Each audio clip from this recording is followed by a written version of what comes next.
What's up? Back playing combat mission. And in this one, we're going to be taking a stab at the Marines campaign for Shock Force 2. I'm really looking forward to this campaign. While it's a long one, I'll try to make it as far as I can. I don't have much experience with the Marines, although it is the second module I ever purchased, way back in 2010, which feels like forever ago. I've heard it's one of the better campaigns, and it'll be a breath of fresh air, as I've mostly played with the US Army and Shock Force. With that being said, I appreciate all of my subscribers, all 514 of you as of this video's release. To me, it's a lot. To many, it's not. But I appreciate you guys. Anyway, let's get right into the campaign briefing. Situation. Along the eastern shores of the Mediterranean, there is a narrow coastal plain that stretches south from the Turkish border to Lebanon. This shore area is 10 kilometers wide. It is a flat area that is only broken up by raised features running down from the mountains to the sea. This coastal plain is a heavily farmed and populated area. Not too far to the north is the only first-class deep-water port on the southern Syrian coast, located at Tartus. These conditions make for an unsuspected amphibious assault, as any force planning to invade from the sea would be at a severe disadvantage because of the terrain and heavily populated areas that greatly restrict any combat force's potential for maneuver once ashore. Further inland are the Jabal al-Nusayriya Mountains. This mountain range parallels the coastal plain. This mountain range ends before the Lebanese border. Where it terminates is a corridor, the Hims Gap. Through this gap runs the M1 highway, as well as a railroad and gas pipeline that connects the city of Hims to the Lebanese port of Tripoli. For centuries, the Hims Gap has been a favorite trade and invasion route from the coast to the interior of the country and to other parts of Asia. To this day, there still stands a strategic fortification designed to guard this passage. Pardon my shitty French, the Crac de Chevalier. The castle was built in 1031 AD to guard the strategic passageway during the First Crusade, and it changed hands several times during the rest of the Crusades. The passage itself is just as important today as it was back then. So what's the mission? It is now 2300 hours on the 20th of June, 2008. Despite the rugged natural obstacles ahead in the Syrian military, the 26th Marine Expeditionary Unit, supported by the U.S. 6th Fleet, is about to conduct an amphibious assault to clear the way for the 2nd Marine Expeditionary Brigade. 26 MEU's mission is to conduct an amphibious assault onto the southern Syrian coast in order to disrupt the Syrian defense in depth and to secure the city of Hims. Breach recon teams have launched, and they land in about 2 hours. First wave of the landing force is scheduled to hit the beach at 0500 tomorrow morning on the 21st of June, 2008.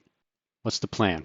2nd MEB is to establish a beachhead in the Al-Hamidiyya area, secure the lodgment, including an all-weather port at Tartus, then drive across the coastal mountain range and link up with the U.S. Army units in vicinity of the city of Hims. So who's our enemy? Well, it's the Syrians, of course. They are led by Bashar al-Assad, who, in my opinion, is the cutest little dictator around. He's got such a tiny little mouth, and you cannot deny how absolutely adorable it is when he speaks. As for the Syrian army, it is comprised of around 480,000 troops upon mobilization. It is a conscript force, with men beginning military service at 18 years old, and then serving 24 months. The Syrian army in this area consists of 7 armored divisions, 3 understrength mechanized divisions, and a Republican Guard division. The 14th Syrian Special Forces Division is also operating in the area. The breakup of the Soviet Union in 1991 has led to the deterioration of the Syrian army. They will be using mostly outdated equipment, and their competence is questionable. This equipment includes a lot of old Soviet-era shit, like BRDM-2s, BTR-60s, Orals, UAZs, and improvised combat vehicles such as pickup trucks and the like. The infantry fighting vehicles employed by the Syrians include BMP-1, BMP-2, and BMP-3s for units like the Republican Guard and airborne troops. What kind of tanks do they have? Well, they've got old-ass T-55s, T-62s, and every dictator's favorite, the T-72. Less common, and usually in the more elite units, is an export version of the newest T-90. These will most likely be rare, however. Small arms include the usual suspects: AKs of all types, AKM, AK-47, AK-74s, backed up by SVDs, PKMs, Dishka heavy machine guns, and AGS-17 automatic grenade launchers. For anti-tank, they are rocking stuff like RPGs of the older and less old types. They've got recoilless rifles like the SPG-9. They also have a whole range of anti-tank guided missiles, AT-3s, AT-13s, AT-14s, and a few others. These are probably what I'm the most worried about. They're hard to spot and have the potential to be extremely lethal, even the older ones. They have many different artillery systems, mostly of the older type, from 2B11 mortars to BM21 grads and the D30, which is probably their most commonly used artillery piece. For anti-air, they have systems like the man-portable Igla and the not-so-man-portable Shilka. There are different tiers to the Syrian Army. Reserve troops, these guys have shit equipment, shit dudes, and shit training. And then you got the Syrian Arab Army. These guys are the regular component and most common force that the Marines will be up against. They have mostly outdated equipment, and their competence is extremely questionable. Then there's the Republican Guard, or as I like to call it, a presidential guard. Bashar has one, Saddam had one. They're a fad thing to have in places like this. They are a quote-unquote elite force, consisting of a 25,000-man mechanized division, although it may actually approach corps size with around 60,000 guardsmen. Its main purpose is to protect the capital, Damascus. Many members of the Assad family have served in the Republican Guard, including 2 of his brothers. They tend to have better equipment than that of the regular Syrian army, and are typically better trained. And then we have the Special Forces. While Special Forces is commonly used to describe these units, by Western standards, they're not that special. They're mainly just light infantry units, and elite only when compared to the rest of the Syrian army. We also have the 14th Airborne Division, which is organizationally part of the Syrian Special Forces. The Syrian Airborne Battalions are a hybrid of a standard mechanized infantry force and special forces. With some of the best equipment available, most commonly, they operate as mechanized forces, which reflects the fact that in practice, the airborne is more of just a title and less of an indicator of actual capability. The Syrian military will also be reinforced and aided by an entire spectrum of unconventional type forces, who will most likely use tactics such as IEDs and vehicle-borne IEDs, which have been shown in America's last 2 wars, as many of us personally know, to be extremely effective. So what's the situation and the plan for the Syrians?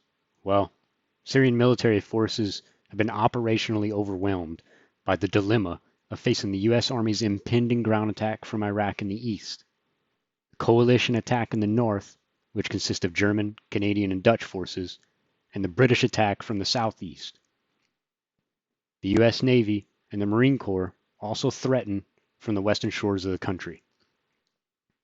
The Syrian military will be overstretched, and gaps should form in their defense. This will force the Syrian commanders to rely on a defense in depth around Damascus and other key cities. The Syrian army has its western shore defended by poorly trained defensive and reserve battalions that hope to delay our advance. Overall, the Syrian military seeks to prolong this war and bog down our forces in a war of attrition that will most likely result in the war losing favor amongst the public. Sound familiar? So let's get into our force composition for the first operation. For the first mission, we have 1st Platoon, Bravo Company, of the 2nd Reconnaissance Battalion. The platoon is led by a captain, who is accompanied by 3 Marines. The main force of the reconnaissance platoon are 3 6-man squads, all led by staff sergeants. For calling in fire support, they have 2 2-man forward observer teams, each led by a sergeant. The USS Mason is on station, and in 5 minutes, the USS Sampson is set to arrive. In 15 minutes, Viper 2-2, which is a flight of 2 F-18 Deltas, is set to arrive. It's a small force we got here, but that's okay. We're going to try not to become decisively engaged. Scout shit 101. Use your eyeballs and your radios to bring the heavy hand of God down upon the enemy. 1st Platoon is tasked with an area reconnaissance of Beach Landing Zone White 2, and then the occupation of OPs 101, 103, and 104, in order to determine the strength and composition of enemy forces in the area. The bridge at NEI 3 also needs to be checked to ensure that it can be used by follow-on forces.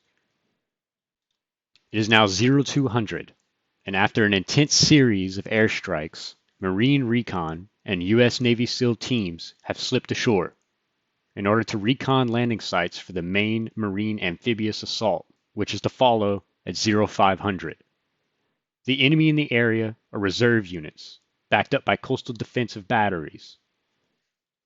The first part of my plan is to recon the beach landing zones and make sure that they are not mined. Alpha Team from 2nd Squad will recon the central BLZ and then reconsolidate with the rest of their squad on the west side of BLZ White 2, while the rest of the platoon occupies their first OP sites, from where they will begin observing and planning attacks for the USS Sampson and Mason, as well as targets for the flight of F-18s. At some point, 1st and 2nd will make their way to a consolidation point before heading to OP-101. From OP-101, they will cross the river on the northern edge of the area and consolidate before pushing into OPs 103 and 104. 3rd Squad will be tasked with moving along the edge of the town and classifying the bridge at NAI-3 before moving to a point where they can cover the rest of the platoon's occupation of OPs 103 and 104. I'm going to avoid the densely populated area of the map. I don't need to go there. None of the reconnaissance objectives are located within it, and so I'm just not going to take the unnecessary risk. My plan is oriented on the reconnaissance objectives. We don't have a large force here, and while I won't shy away from engaging with direct fire weapons, I think that firefights are unavoidable. I don't want to get in any trouble inside the town by getting into a close quarters firefight that will inevitably result in casualties. It's 0200, and the reconnaissance platoon has arrived on shore. I have them wait for a minute to see if any enemy forces within close proximity of the beach will reveal themselves before pushing the platoon up to check the landing zones for mines. There are fortifications to the direct front of the platoon's positions, but they appear to be abandoned. As the Marines lay in wait, enemy indirect fires start to hit OP-101 and NAI-3. This tells me that it is possible that there are no enemy forces in these locations, but that may change as the clock ticks on. As the indirect fire continues to come in, the platoon begins to move cautiously forward. I'm still unsure if the locations closest to the platoon are occupied, and so I have them keep low while moving towards their planned positions in the BLZs. 2 minutes later, the landing zones are reached and declared clear, and so I begin bounding up the rest of the platoon, while 2nd Squad's Alpha Team begins to move to regroup with the rest of their squad after clearing the center BLZ. At 0207, squads have occupied their observation posts and they begin spotting for targets for the USS Sampson's guns, which have just arrived on station. First of which will be the compound just north of Squads 2 and 1. I will have to bypass this compound, and so I intend to reduce it as much as possible to facilitate that movement. I'm going to drop anti-personnel rounds to get anyone outside and to suppress those who are in buildings, while 1st Squad moves to a flanking position here. Hopefully, while they are moving, they don't take any shrapnel. It's a bit risky, but these guys are Marines, and risky is their middle name. If any contacts reveal themselves, I'll have fires from 2 different directions. Hopefully, I'll be able to cut down any squirters from these 2 positions. My goal here is to consolidate the squads at some point in the building here, before moving across the road to OP-101. They also have spotted Syrians in the trenches here, so that I'll just have to get hit as well. The forward observers begin working up their fire missions, while 1st and 2nd Squads prepare for their movement. The Marines identify that the Syrian position in the trench has a Dishka heavy machine gun, and decide to stay low for the next 5 minutes while they wait for the fire missions to come in. Within 2 minutes, both FO teams are able to get a fire for effect, and the rounds start coming in.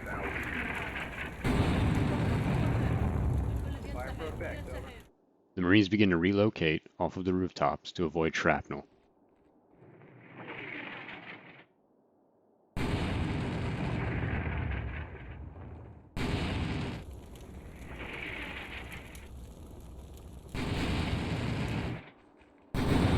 And after 1 minute of shelling, 1st Squad begins their movement to the flanking position.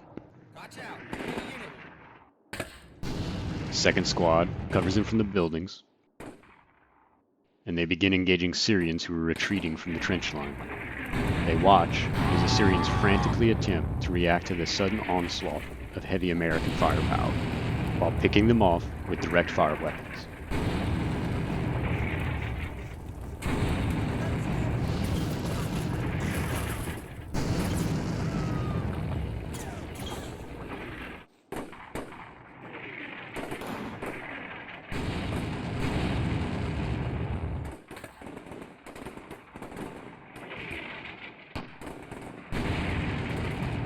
While all this is going on, I'm trying to keep 3rd Squad quiet. They would begin moving along the outskirts of the town shortly, and I don't want them to draw any attention to themselves. They are a small element, and they are alone, so extra caution is being taken. To add to that, enemies have been spotted in the vicinity of the mosque, moving towards their position.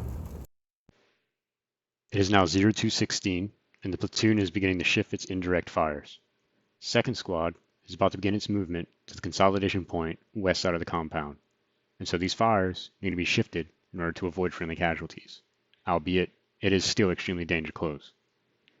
The Syrians, who were in the trench line, are now taking cover along the bank of the river, so the fires on that location will need to be adjusted as well, to hit where they are now taking cover. Once these fires are shifted, 3rd will begin their cautious movement towards their second planned position, here. They will have to be cautious.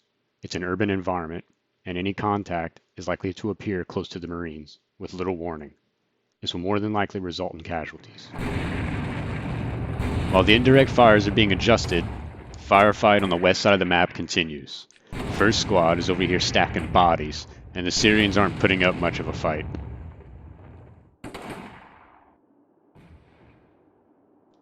Meanwhile, on the eastern side of the map, more Syrian troops are attempting to push south towards Squad 3's location from around the large mosque.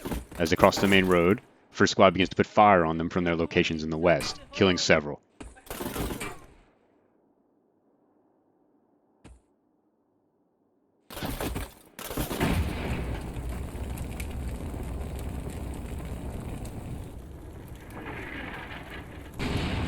A moment later, the artillery is shifted, and 2nd Squad begins their move along the eastern side of the compound, while 1st Squad provides cover.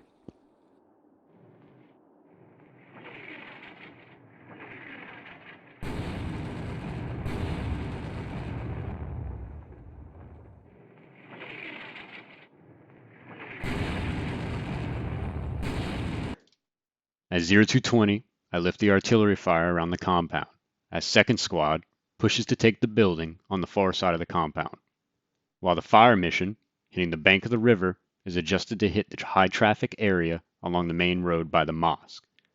The Syrians over in this area need some love, and I intend to give them plenty of it. It is now 0221, and the flight of F-15s, call sign Viper 22, has arrived packing 2,000-pound bombs, the first of which is going straight into the large mosque. I don't have any ROE about religious sites, and I've got no doubt that there are crazy squatting in there. And so, I'm going to blow it to shit. Instead of sending 2nd Squad, I've opted to send 1st to take the building.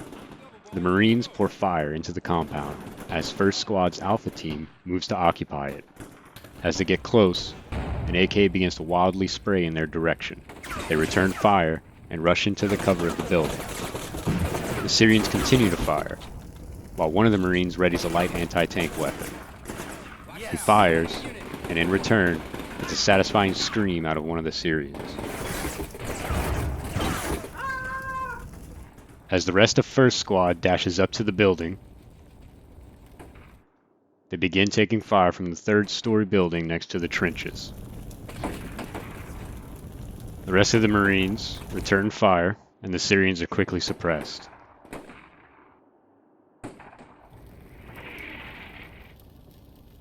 The fire mission has been adjusted to hit the high traffic area around the large mosque.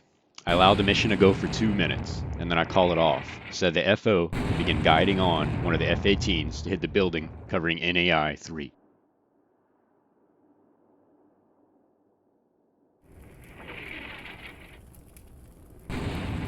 First and 2nd Squad continue to engage the Syrian troops who are attempting to fall back from the trench line around NAI 3.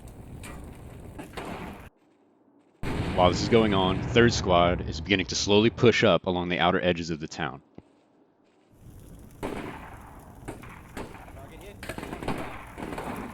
At 0227, as the F-18s are heard overhead, 2nd Squad joins first in putting fire onto the retreating Syrians, and I begin to consider moving an element up to OP-101. And so, I give the order for Squad 1 to begin moving to occupy OP-101 while 2nd continues the engagement.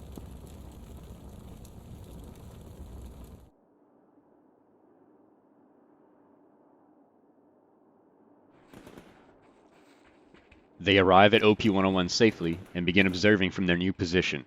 Not long after, they spot a Syrian T-55 stationary on the eastern side of the town. This will need to be taken out by the F-18s at some point.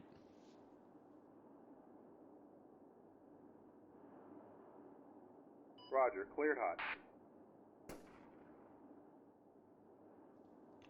As the first F-18 gets cleared hot, the platoon begins to spot and engage Syrians retreating back across the main road by the large mosque. That's how we do it. Look at him burn!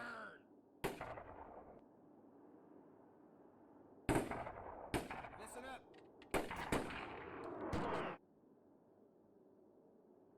And a moment later, an F-18 drops its first 2,000-pound bomb on the mosque.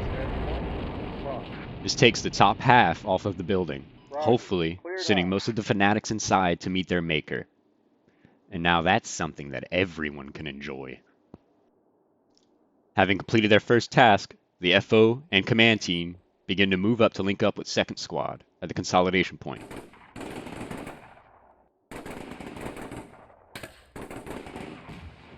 On the eastern side of the map, 3rd Squad gets into contact with retreating Syrians. They kill a few, while the Syrians desperately try to fall back.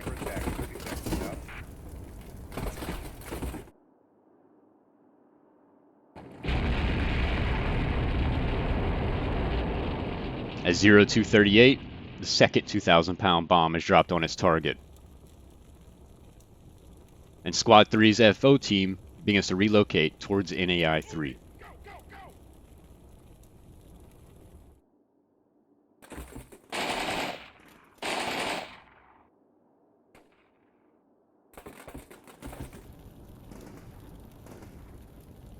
As Squad 3 moves towards the bridge, they begin taking fire from the rooftop of OP-104. The rest of the platoon spots this, and they begin engaging from multiple directions.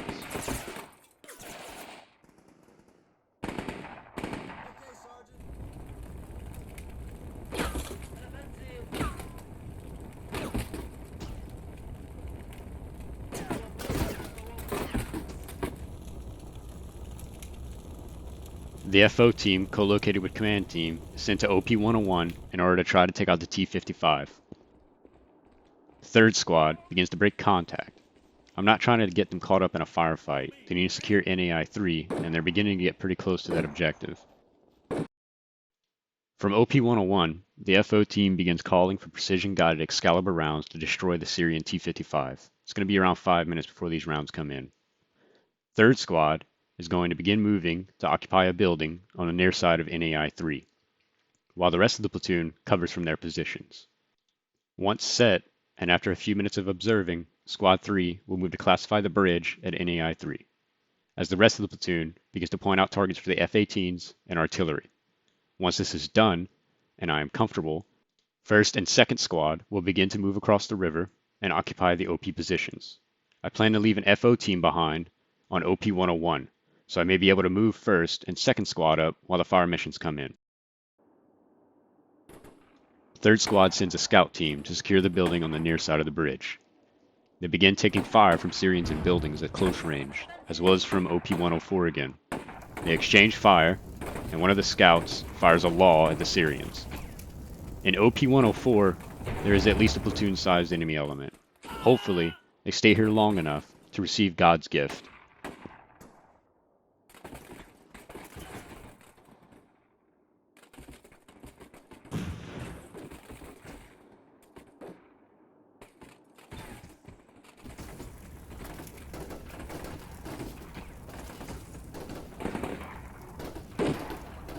Squad 3 continues to take fire from the mosque and from the buildings around it, and for a moment, I begin to think I'm going to lose one of the Marines, but the rest of the platoon quickly brings this to a halt.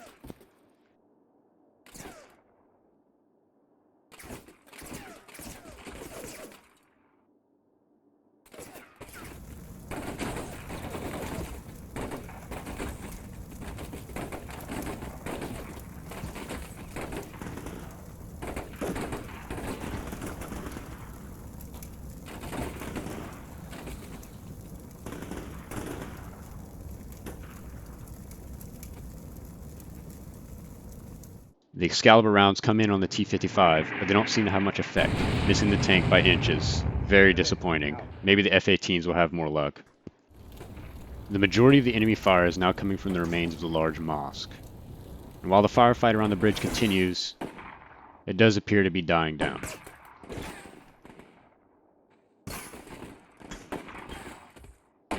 And around 0258, the enemy fire stops. So 3rd Squad sends a small team to classify the bridge at NAI 3. They arrive without incident, and the classification of the bridge is completed. With that being done, 2nd Squad and the command team then begin their movement to link up with 1st at OP-101. The platoon remains in their positions as the two F-18s prepare to drop their loads on OP-104 and the T-55. The F-18 gets a hit on the T-55. It goes up in flames, and secondary explosions begin to cook off.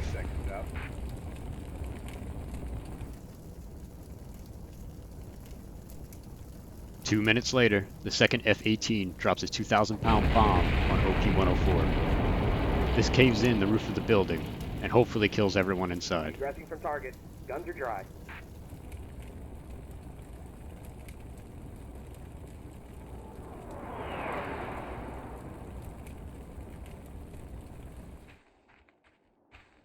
After these bombs are dropped, command team, 1st and 2nd Squad begin their movement to cross the river, as 3rd begins to occupy positions that will allow them to cover this movement.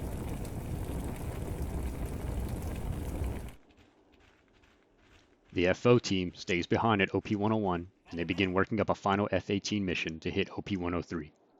Squad 3 gets set in their support by fire position, and they spot a whole fucking gaggle of Syrians congregating behind OP-101. They hold fire and wait for the rest of the platoon to get across the river. The FO teams begin working up a danger close, anti-personnel fire mission, and before the first round can come in, I move any non-essential personnel off of the rooftop to avoid taking casualties from shrapnel. 1st Squad begins pushing across the river to gain far side security, while 2nd Squad covers them from the near side.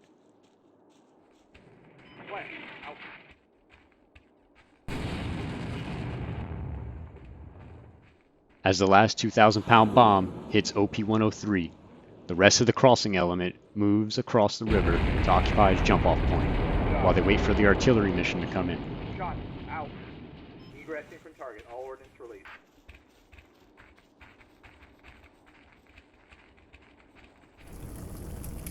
Fire for effect. Out. Fire for effect is called over the radio, and rounds start to come in all around the disoriented and confused Syrians.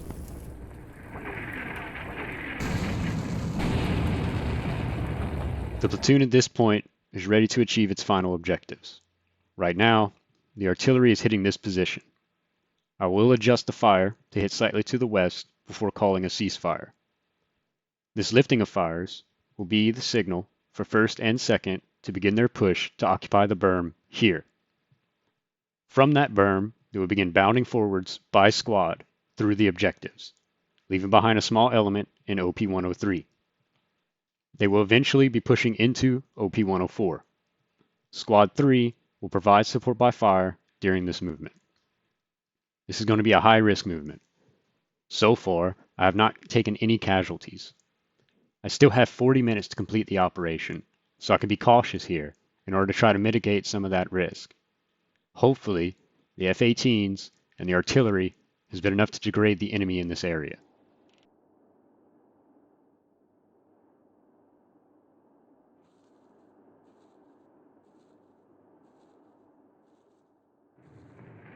Listen up.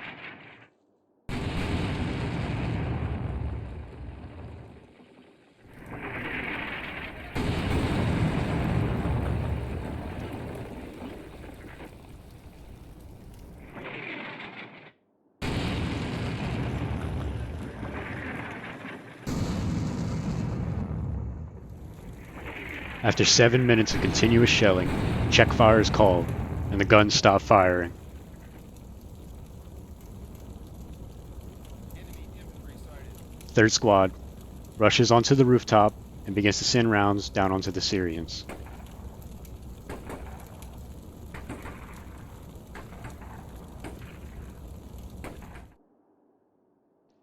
While first and second begin their push to the berm.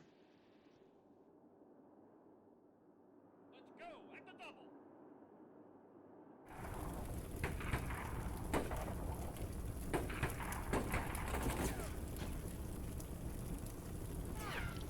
Third squad begins to take fire from the mosque, and a firefight breaks out.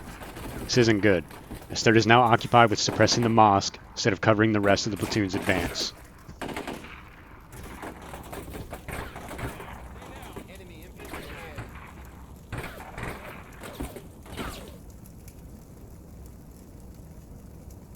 Split the squad.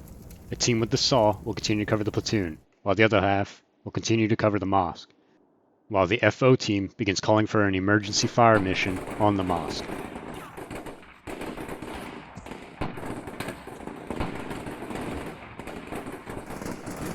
First squad is the first to push up from the berm, while the rest of the platoon provides suppressing fire.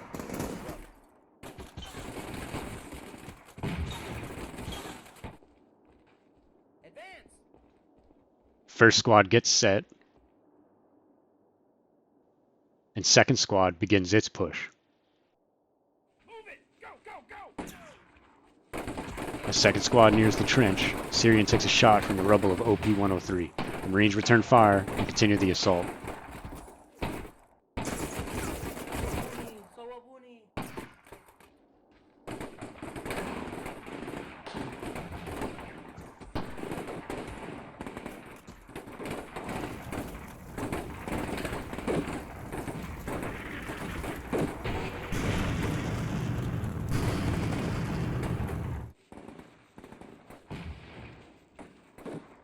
As the Marines near OP-103, a Syrian irregular throws down his weapon and surrenders.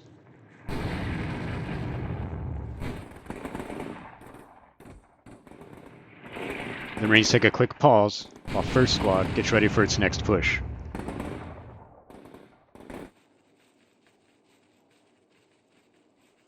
30 seconds later, first begins its push.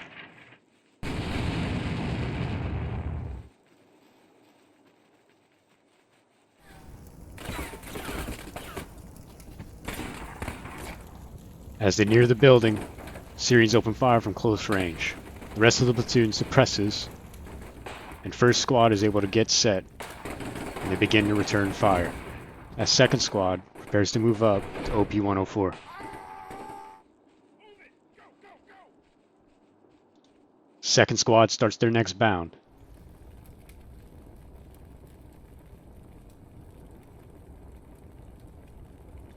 They reach the building next to OP-104 and take a moment before pushing a team in to clear it.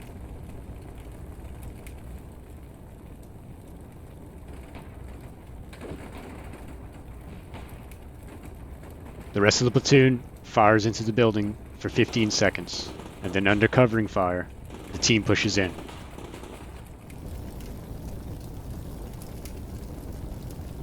They make it through the front door, and the rest of the squad is sent forward to help clear the building.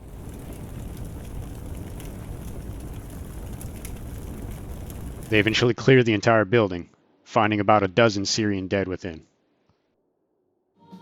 I then call for a ceasefire, and I get a total victory, taking no casualties and secured all of the objectives. Meanwhile, Syrians have lost 48 men killed and 25 men wounded, have knocked out a T-55, and 8 Syrians have gone missing. This is a long one, and honestly, I'm excited for the next mission. The main Marine landing force will be hitting the beach. Thank you all for watching. Like and subscribe to my shit. It makes me happy and gives me wet farts. You guys have a good one, and I'll see you in the next one. Later.